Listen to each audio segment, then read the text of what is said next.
Você sabe o que é uma doença psicológica?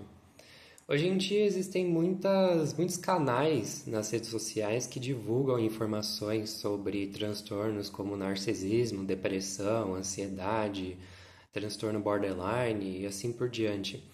E também existe uma indústria de terapia, né? A terapia hoje é uma coisa muito comercialmente instaurada e é acompanhada também por uma indústria de medicamentos, né?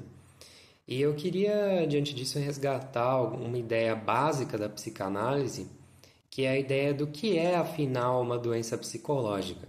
Aqui, no caso, eu estou falando de doença psicológica. A neurológica é outra questão, né? Então, por exemplo, uma pessoa tem mal de Alzheimer. Isso é uma questão neurológica. Estou falando aqui de questões como narcisismo, depressão, enfim.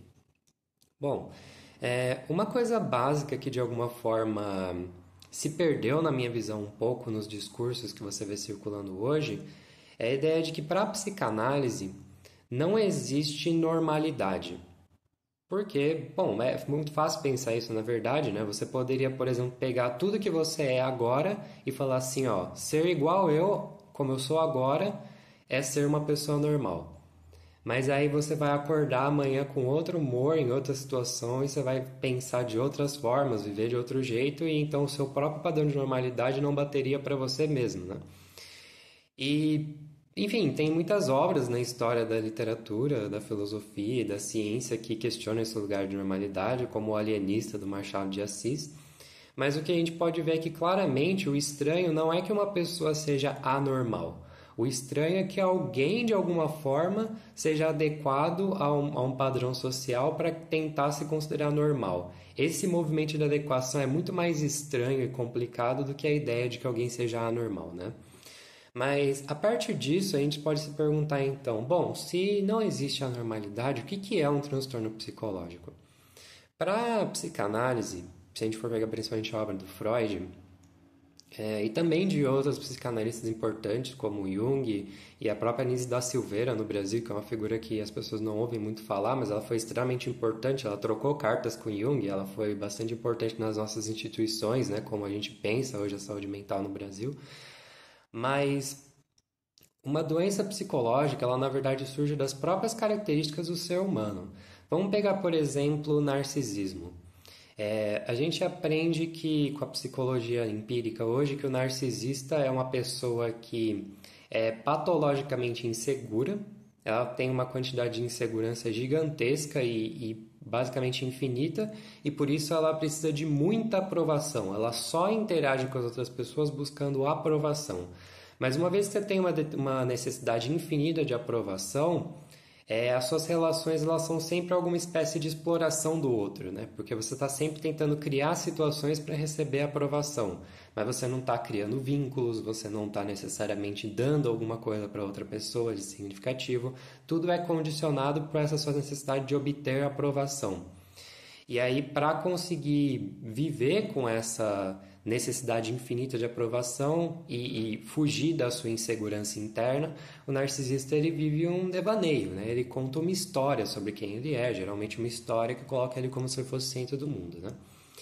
Só que tem um problema básico com a ideia de que algumas pessoas sejam narcisistas e outras não sejam, e o mesmo vale para vários outros transtornos, é que na psicanálise o narcisismo ele surge pelo simples fato do processo de individuação do sujeito. Porque quando você nasce, sei lá, em algum momento você era quase um órgão da sua mãe, certo? Você era um com o corpo da sua mãe, mas aí você tem a ruptura do nascimento e aí de repente você tá ali, você é um outro ser.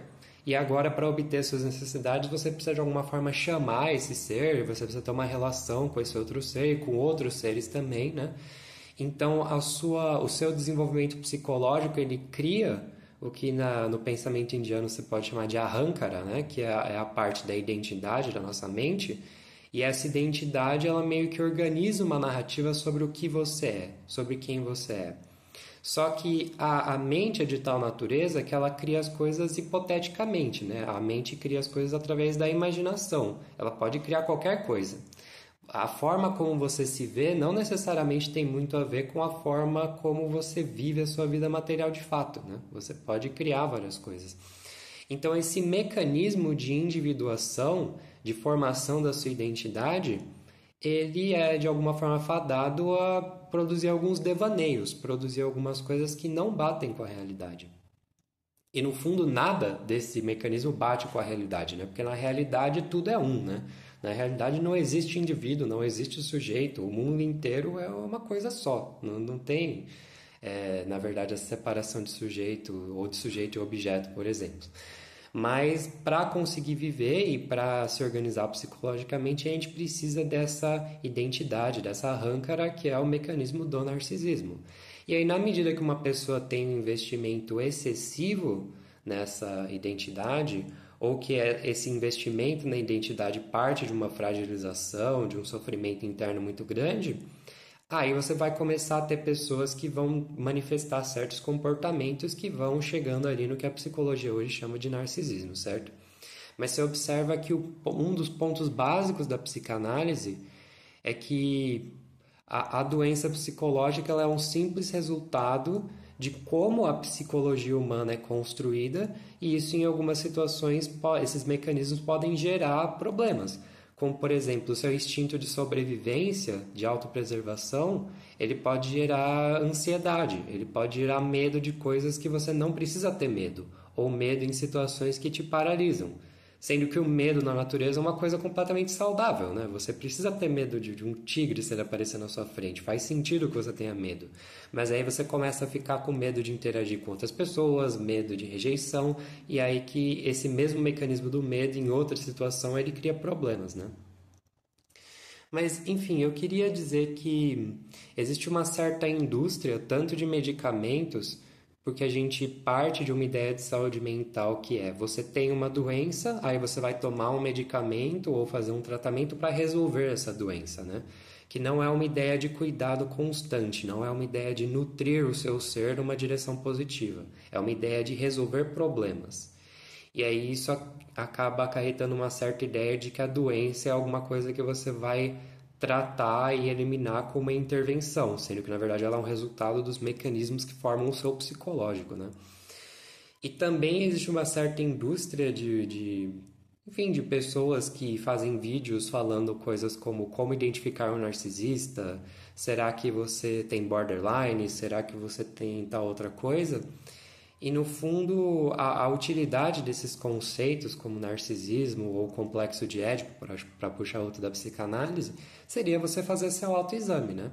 Você se examinar, por exemplo, para tentar entender, por exemplo, se a forma como você está construindo essa identidade é algo positivo para suas interações com as pessoas ao seu redor, se é algo que está te dando mais vontade de viver, se é algo que está melhorando sua vida, ou se a identidade que você tem construído tem te alienado da sua própria vida, se tem gerado problemas com as suas relações com as outras pessoas, né? Você pode pensar se a sua identidade, como você está pensando, está te possibilitando a fazer mais coisas, ou se essa identidade, na verdade, está te prendendo numa vida repetitiva e cíclica. Enfim, são questões como essas, né?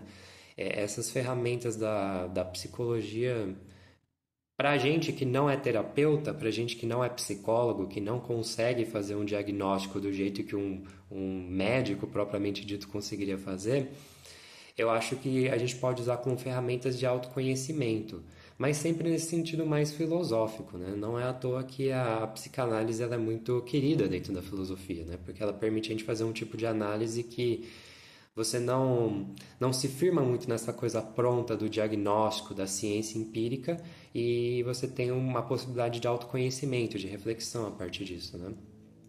Bom, é isso que eu queria dizer por hoje, assim.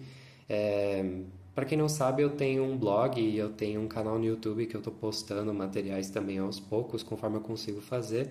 Então, se você gostou dessa reflexão, você pode clicar nos links dessa descrição para acessar mais conteúdos, que eu também pretendo colocar mais recomendações de obras, né? Por exemplo, obras do próprio Freud, do Jung, que eu acho bastante interessantes, eu acho que eu vou tentar colocar na descrição desse vídeo. Então é isso, pessoal. Obrigado pela atenção. Tchau, tchau.